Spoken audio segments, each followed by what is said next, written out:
संपन्न हुआ।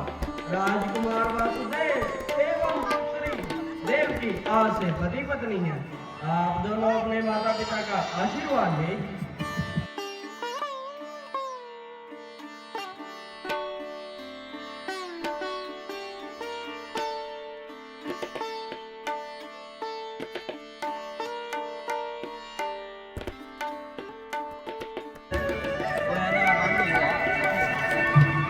सदा सुखी रहो बेटी।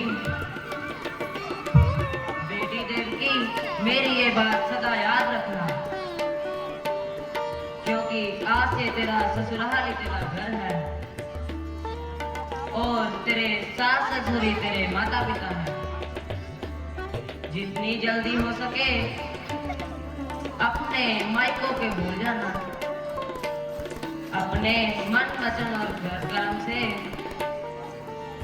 अपने पति और सास ससुर की सेवा करना, यही नारी जीवन का मूल आदर्श है। जो नारी इस आदर्श का पालन करती है वे सभी का स्नेह और आदर पाती है। जा बेटी, हमसे तेरा नाता इतना ही था।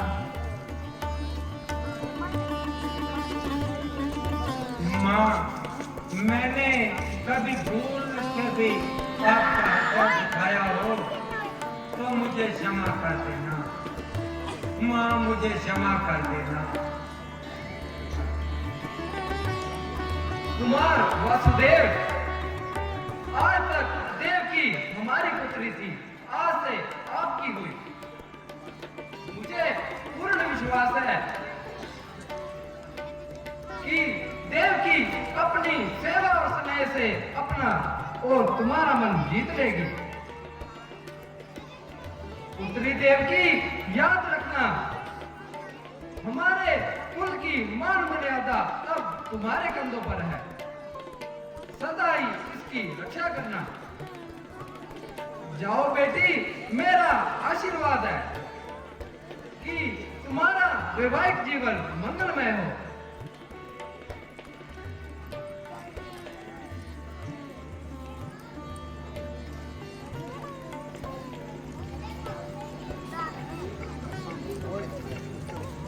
सदा सुखी रहो।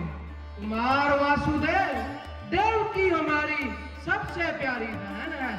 अब इसकी सारी सुख सुविधा तुम्हारे ऊपर निर्भर है। इस बात का ध्यान रहे, इसे कभी कोई दुख तकलीफ न पहुंच पाए।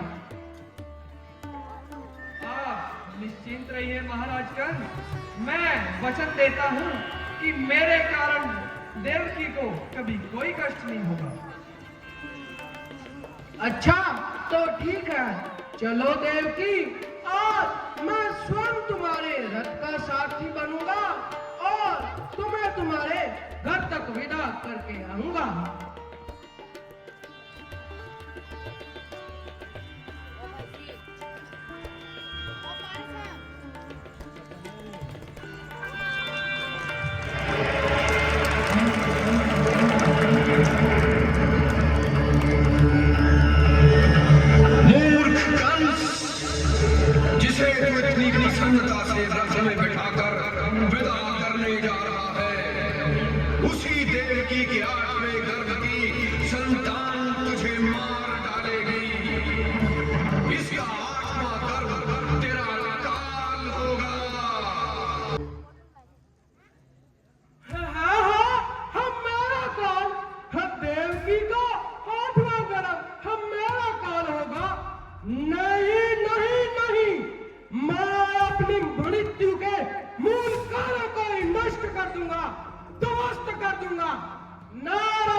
आजाद हूँ, अमर हूँ, मैं ही भगवान हूँ, सारी सृष्टि का रचयिता, मैं सबसे बलवान हूँ। काल मुझको क्या मारेगा, मैं खुद ही महाकाल हूँ, हर एक माया का मैं ही मायाजाल हूँ।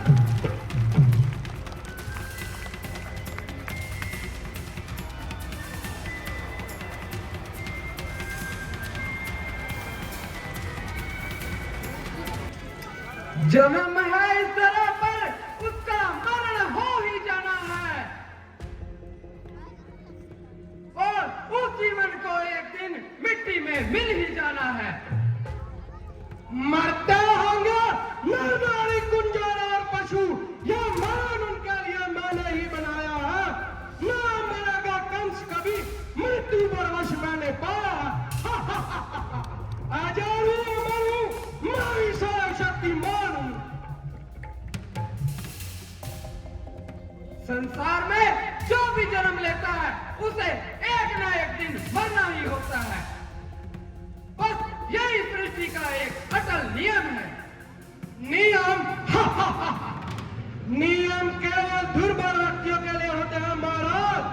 शक्तिशाली व्यक्ति अपने नियम खुद बनाते हैं। आप मेरे रास्ते से हट जाइए, वरना मेरे हाथ कुछ अनर्थ हो जाएगा। यदि आपको अपने प्राण प्यारे हैं तो हट जाओ मेरे रास्ते से।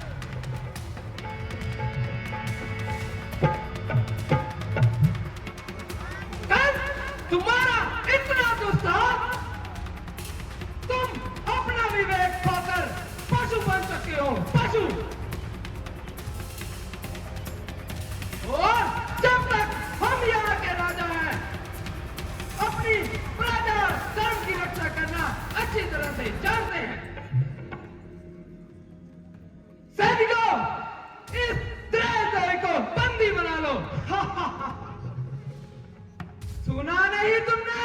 बंदी बना लो इसे, मेरी आज्ञा का पालन हो। तुम पत्थर की मूर्ति क्यों बन गए? क्या तुम अपने राजा की आज्ञा का उल्लंघन करोगे? तुम और राजा? महाराज, यह मेरा सैनिक है और केवल मेरी आज्ञा का पालन करते हैं, क्योंकि यह बड़ी भांति जानता है कि आज्ञा देने का अधिकार केवल उसे है जो शक्तिशाली हो। मुझे आपके बुढ़ापे पर तरस आता है। बहुत राज कर लिया बाप ने, अब आपकी आयु वन में जाकर तपस्या करने की है, राज करने की नहीं। सैनिकों, पकड़ लो इसे और कारागार में डाल दो। अरे नीच कुलंगी, तेरा जैसे पुत्र से अच्छा था मैं निसंतानी मर जाता।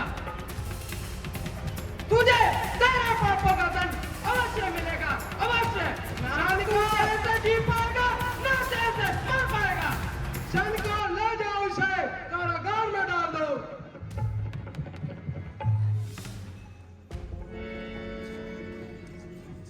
वासुदेव, देवकी को मुझे सौंप दो और चुपचाप यहाँ से चले जाओ। युवराज कंस, ये बात मत भूलो कि ये मेरी पत्नी है। अभी कुछ समय पहले अग्नि के समक्ष जीवन भर इसकी रक्षा करने का वचन लिया है। मैं अपने प्राण देकर भी इसकी रक्षा करूंगा। और आप जैसे शूरवीर को ऐसा जघन्य अपराध शोभा नहीं देता। आपने तो अपनी वीरता के बल से देवताओं को भी पराजित किया है, फिर एक स्त्री का वध कर क्यों अपनी वीरता पर कलंक लगाना चाहते हो?